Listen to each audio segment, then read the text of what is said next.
An earnings alert now. Shares of Oracle are trading up fractionally after the company reported mixed results. For a deeper dive into the company's first quarter earnings, we're joined by Daniel Newman, Futurum Research Principal Analyst. Good to see you, sir.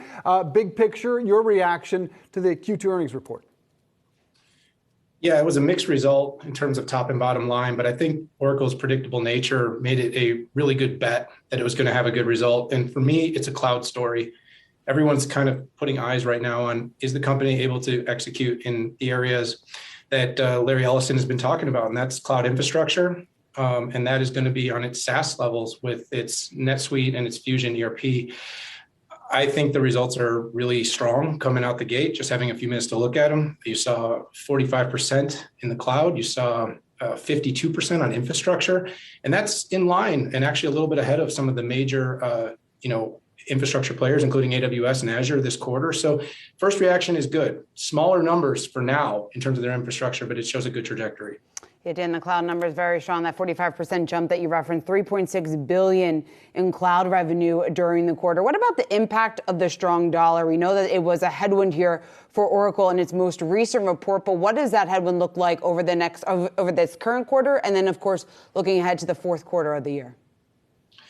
Yeah, I think all the big tech CEOs are kind of singing the same tune. They're all talking about their growth in constant currency because FX has proven to be a little bit unpredictable. I think this will continue to be a story as we work through these potential recessionary fears and as we work through this stronger dollar and the impact it has on companies like Oracle that have a really large global business with a lot of distribution.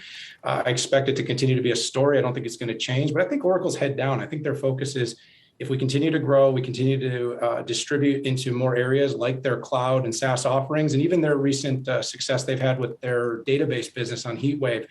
Like I said, it's just really steady. And for those out there from the investment lens, they're looking at the business and they're saying, hey, it's a business that's been real stable through the tech wreck.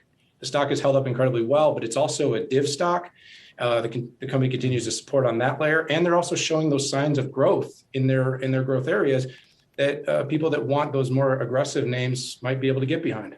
Shares down about a little north of 12% year to date. Where are they in terms of the cloud in relation to their competitors, notably AWS and Azure? Yeah, I've been pretty outspoken that their first gen public cloud offering had a lot of issues, but their second gen offering has been much more compelling. Every quarter, the company comes out with a number of growth stories.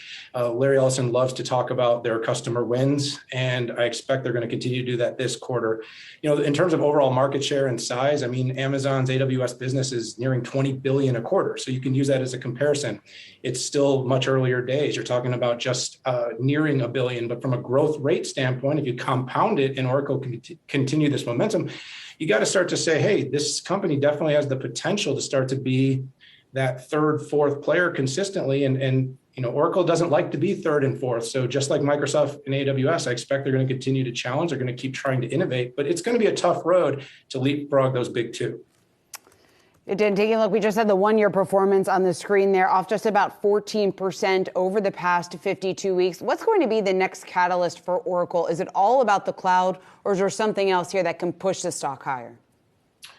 Well, I think the stability of its core business is something that people are going to like. But of course, when we start to see potentially interest rates flatten out or even start to come back down, it also, what kept it at only 14% down when other names are down 40 and 50 is also what will likely keep it from jumping. We all remember when it ran up to close to 100 not that long ago, and there was a lot of excitement because of some of the early announcements, cloud growth. I think the healthcare cloud, now I know you said not cloud, but I think that healthcare cloud, that Cerner deal, is going to be pretty exciting as we start to see what that becomes. We all know the healthcare industry is riddled with challenges and minutia and red tape.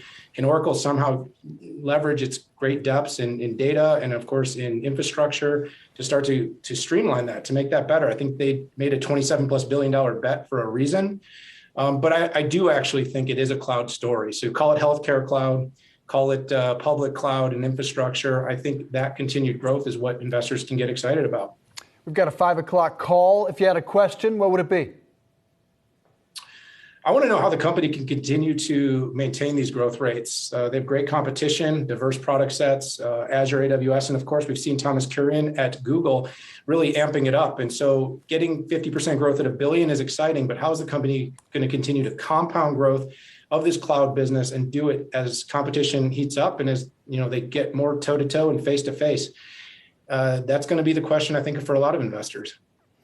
Dan, you mentioned that Cerner Corporation $28 billion acquisition that Oracle has made. It sounds like you think that it's paying off. Do you think we'll see more acquisitions, more M&A activity from Oracle down the line? I think our research is showing that healthcare clouds and other financial services clouds, highly regulated industries, bring a lot of complexity. So if a company can take a best of breed approach to a specific industry and then couple that with, of course, the scale of offering a cloud that is compelling and meets all that compliance and regulatory, I think people are going to be listening. I think Oracle has the balance sheet to potentially make these kinds of deals. I think we've seen across the space, it's an either buy or build strategy coming from all the big cloud providers. Oracle decided to buy in this case, and I think in healthcare, that was the only way in. All right, Dan Newman, always great to see you. Futurum Research Principal Analyst.